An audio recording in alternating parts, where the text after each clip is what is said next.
If you're part of the Honest and Open Conversations community, thank you. And if you're not yet, now's the time to join us, because this movement only gets stronger with every voice that stands with it. Now, on to today's podcast.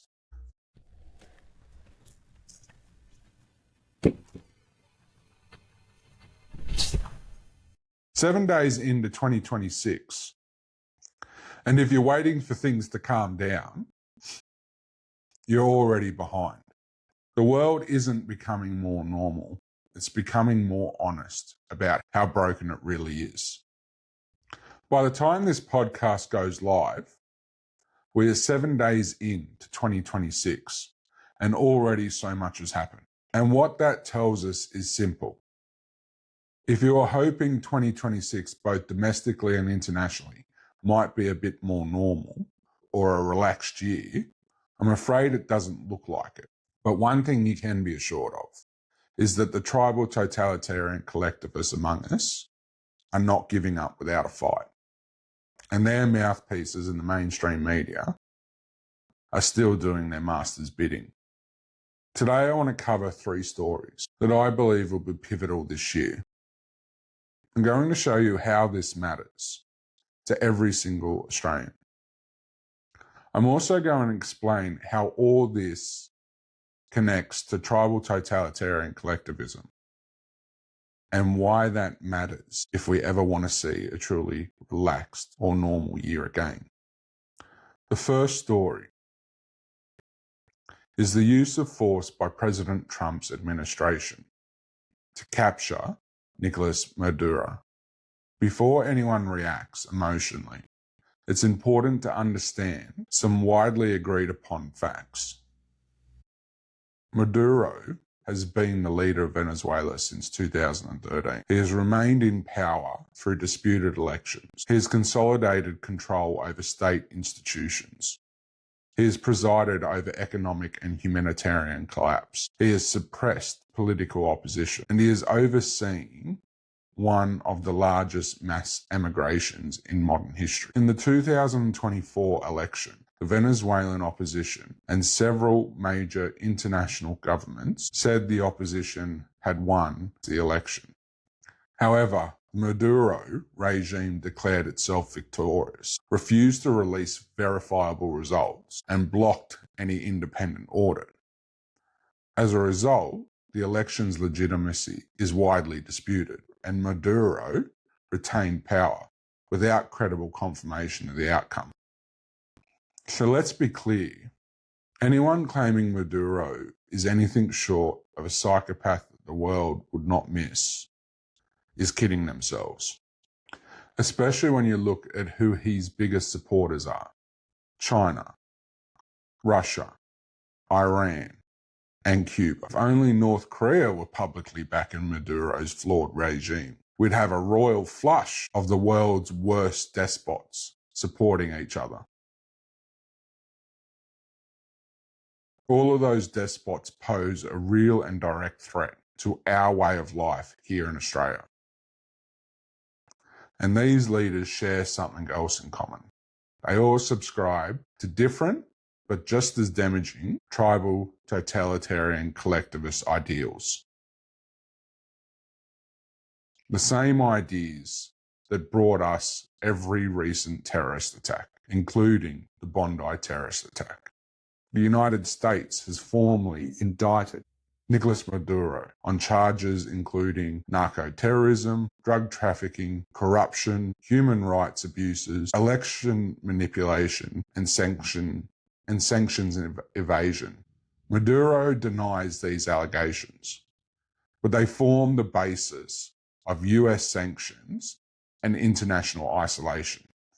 So when Australians or international commentators claim that the US going after Maduro is wrong, know those people are part of the problem that is threatening our way of life in Australia, and you should be very careful trusting these people. What happened with Maduro is not any different to what occurred with Osama bin Laden or Saddam Hussein. Anti-US or anti-Trump comments doesn't show moral clarity. It shows ideological blindness and a lack of leadership. I also want to address another point. I've watched the full Trump press briefing. Yes, oil was mentioned, but when you watch the entire press briefing, it was very clear oil was not the driving force. Just one point on the whole oil factor. More oil in the global market means lower cost of living for users of oil, including us here in Australia.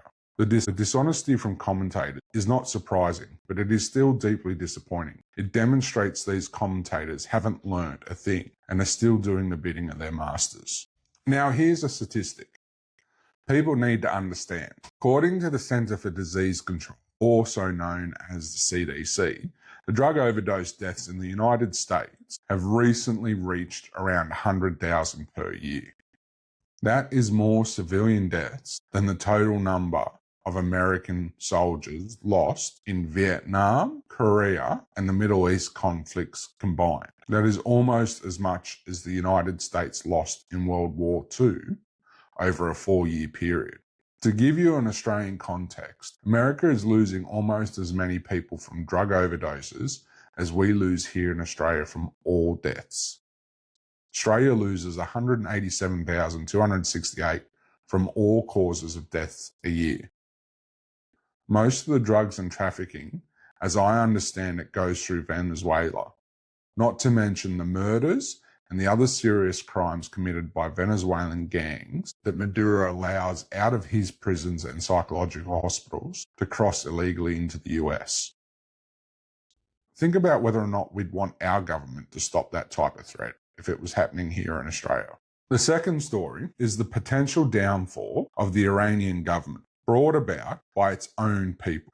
This is the fundamental problem with all tribal totalitarian collectivist regimes. They survive protest. China survives protests. Russia survives protests. Iran has survived protests for decades.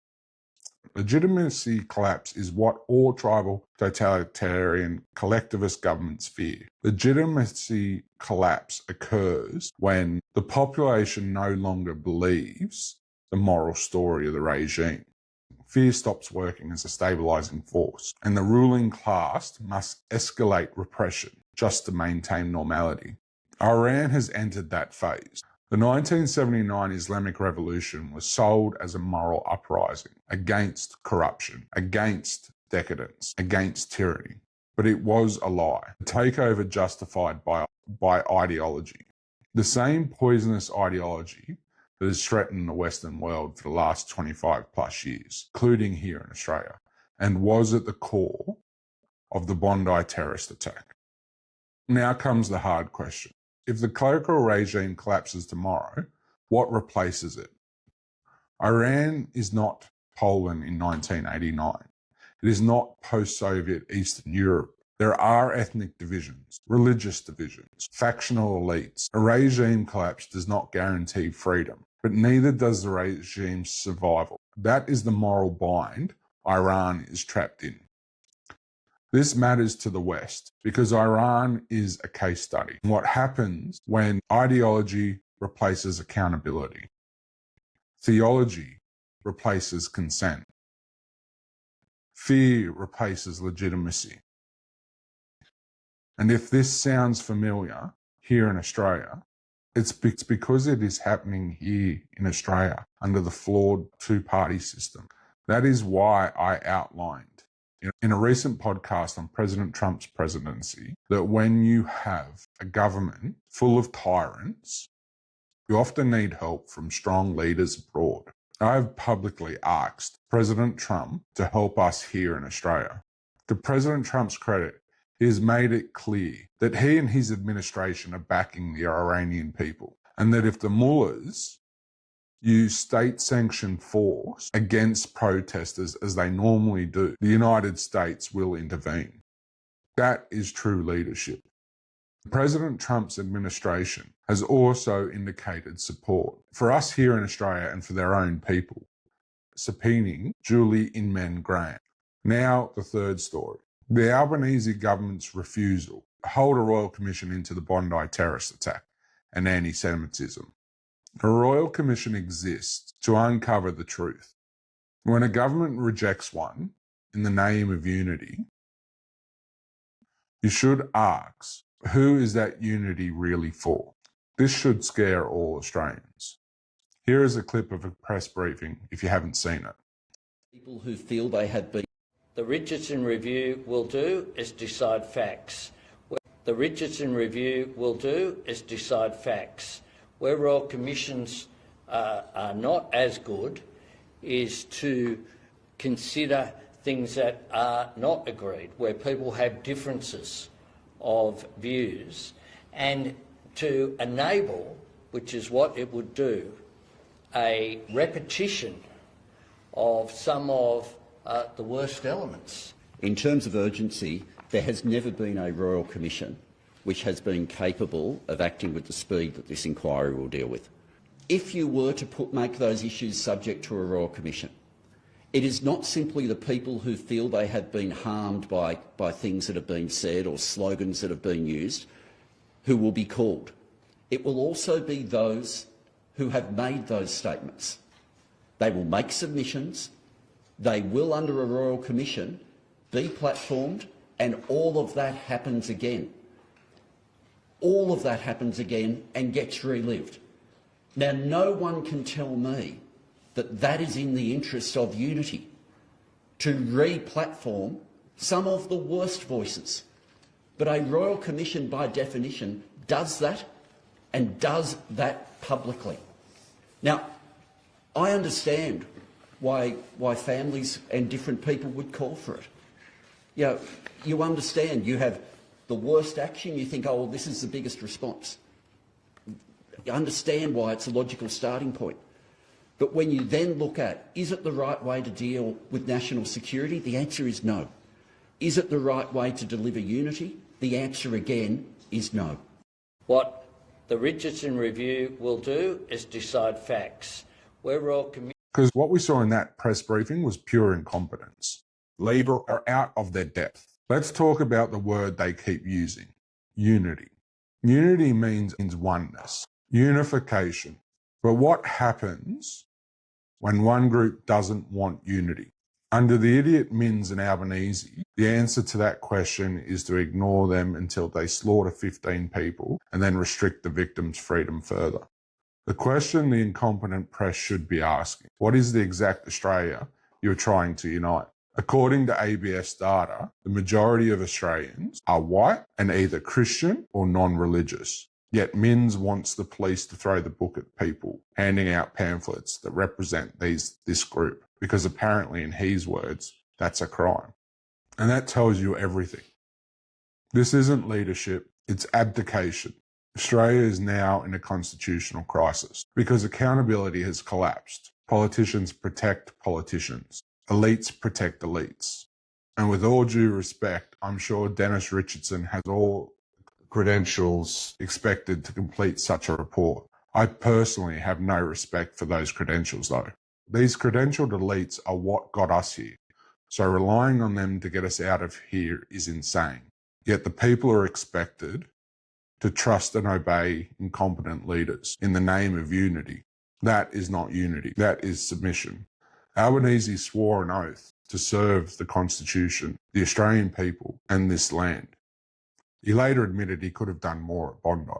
That is an admission of responsibility.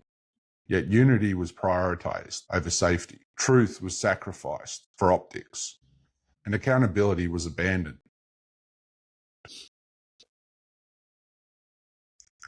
The fact that Albanese has put himself in this position where he opposed a royal commission when the Australian people were demanding one, but is now considering a royal commission because elites from sport, business, and his own party want it, is exactly why this is a constitutional crisis.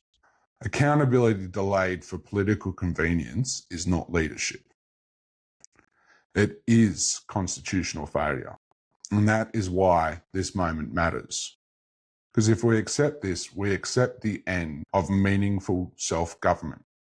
And now here's the part Australians need to hear clearly.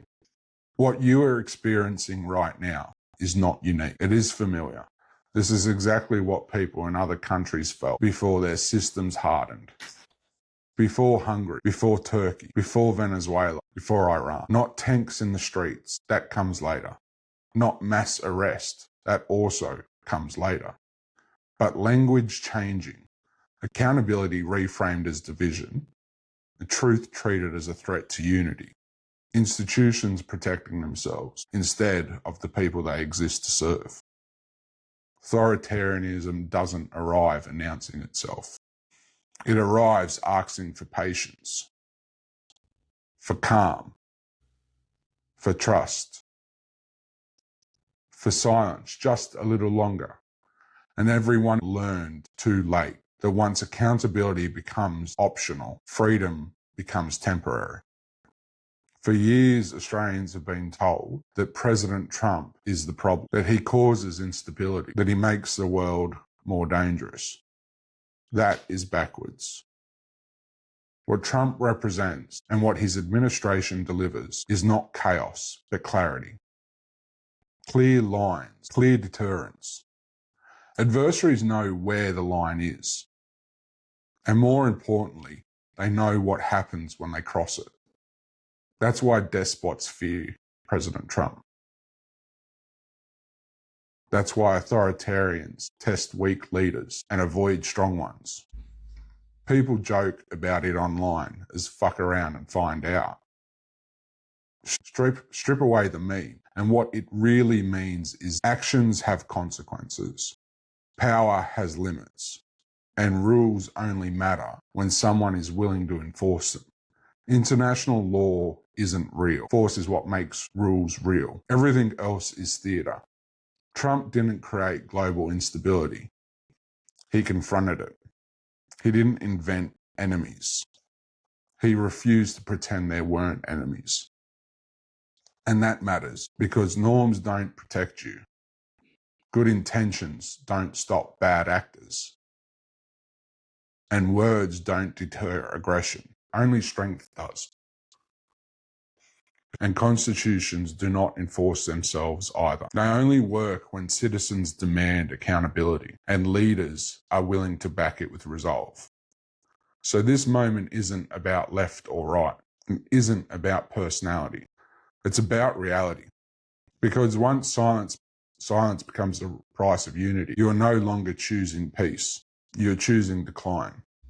And history is very clear about what comes next.